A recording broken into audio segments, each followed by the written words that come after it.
안녕하세요, 모듬체스입니다. 오늘은 2022년 4월 29일 이번 영상에서는 엔비디아 다음 성장 동력을 찾아보는 그런 시간을 갖겠습니다.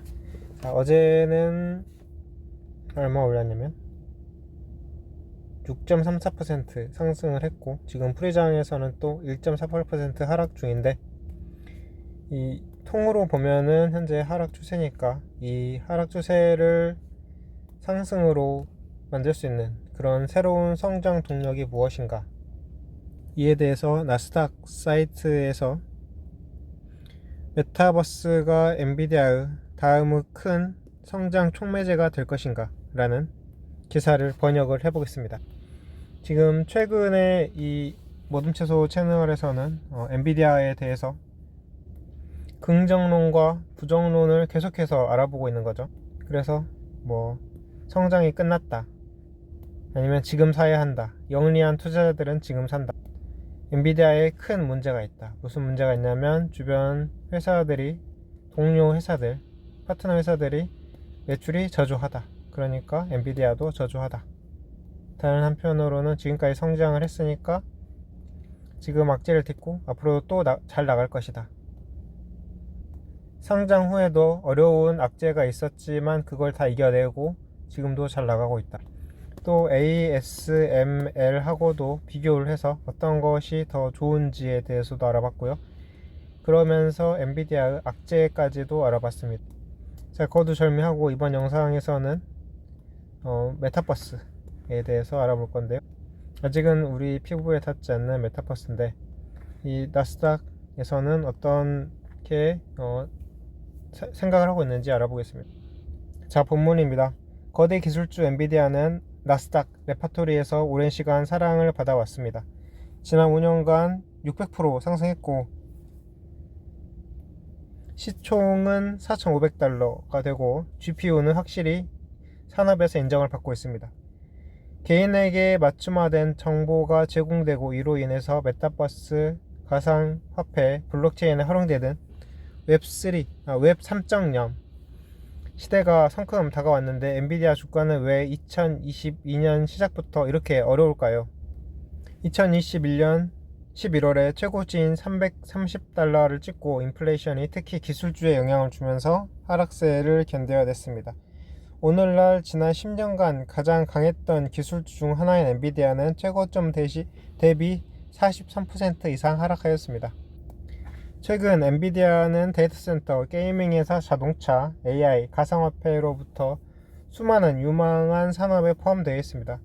주요 기업이 메타버스와 웹 3.0의 출현을 통합하기 위해 모델을 채택하면서 최근 주가가 하락하기 전에 엔비디아는 월드 와이드 웹의 위대한 진화 단계에서 핵심 플레이어가 될 것으로 보였습니다. 당신이 엔비디아 주식의 움직임을 봐서 알겠지만 엔비디아 주식은 2022년을 힘들게 시작했음에도 불구하고 아직 유리한 입장에 있습니다.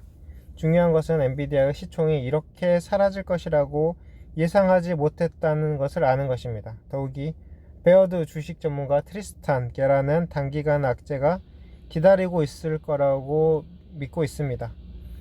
우리는 아시아와 서유럽에서 GPU 재고가 쌓여서 최근 고객 GPU 주문 취소가 시작되었다고 믿습니다.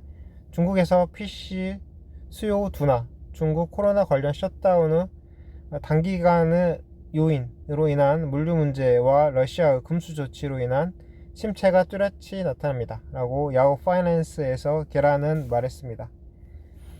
러시아 금수 조치로 러시아의 게이밍과 가상화폐 채굴 관련 거대 GPU 수요가 컨센서스 예상보다 줄었습니다. 추가적으로 세계의 GPU 시장의 25에서 30%를 차지하는 중국의 고객으로부터 GPU 수요 악화는 전반적으로 시장을 약하게 만들었습니다.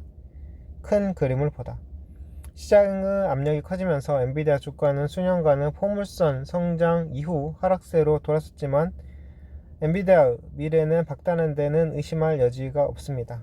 예를 들어 엔비디아의 RTX 2030 시리즈 그래픽카드는 시장에서 좋은 성과를 거두고 있으며 엔비디아의 재고 부족은 지난 2년간의 지속적인 수요로 인해 컴퓨팅 공급망 문제의 핵심 부분을 차지했습니다. 실제로도 엔비디아의 칩 부족이 있다고 하더라도 엔비디아는 최근에 발생했던 칩 부족이 없었다고 해도 예전부터 칩 부족이 있었습니다. 왜냐하면 수요가 엄청나게 많았기 때문이죠.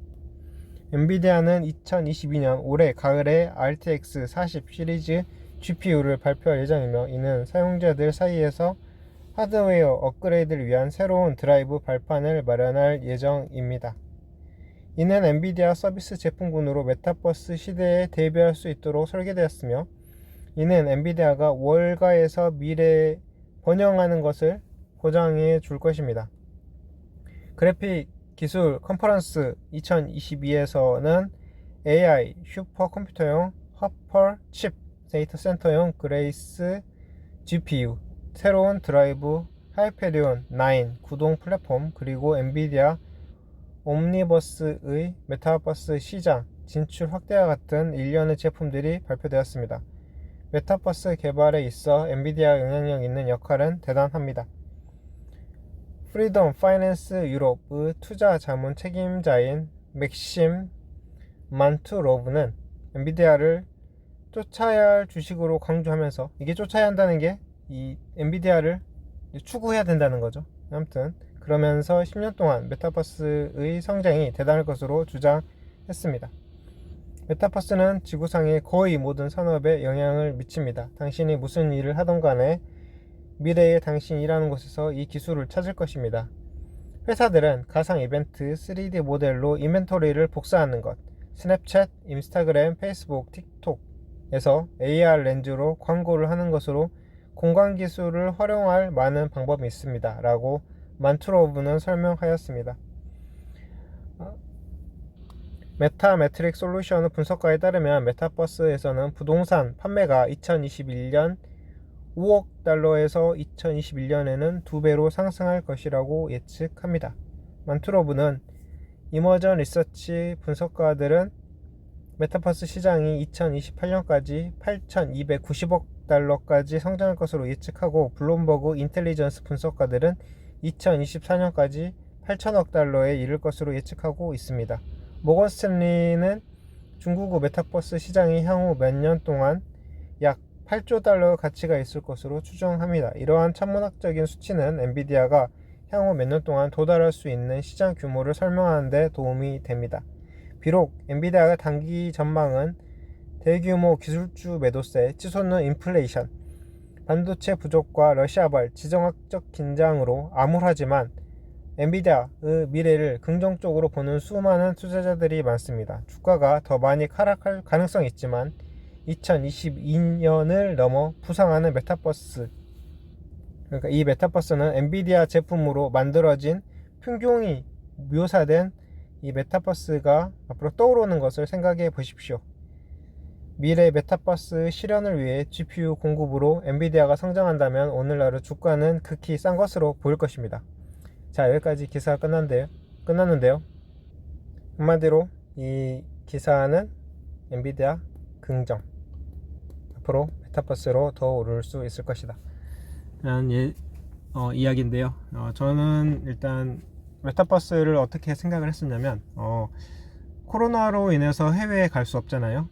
그래서 해외 바이어들하고 상담을 할 때 직접 얼굴을 마주보고 하는 게 좋은데 메타버스 같은 것으로 좀 더 바이어하고 같은 공간에 있는 것처럼 해서 협상을 할 수 있다면 더 좋다고 생각을 했고, 이게 있다면 오랜 시간 장기간 이 비행기를 타지 않아도 여러 군데도 가볼 수 있고 멀리 있는 사람도 만나볼 수 있고 그렇게 되는 거잖아요. 그러니까 이게 좀 더 앞으로 미래 사회에서는 더 좋을 수 있다고 하는 건데, 일단은 팬데믹 상태, 그러니까 국가 간의 교류가 단절된 상태에서는 유망할 수도 있었는데, 팬데믹이 끝난 상태에서는 이게 또 유망할지 앞으로 그거는 이제 지켜봐야 할 일이고요. 이 팬데믹이 끝났긴 하지만 앞으로 추가적으로 또 이런 일이 있을 수 있으니까 이런 것을 대비해서 생각을 해보는 것도 좋다고 봅니다. 자, 이제 마칠 건데요. 자, 오늘 해석을 했는데 좀 많이 틀린 것도 있는데 급하게 하다 보니까 자, 그냥 넘어갑시다. 이만 마치겠습니다. 감사합니다.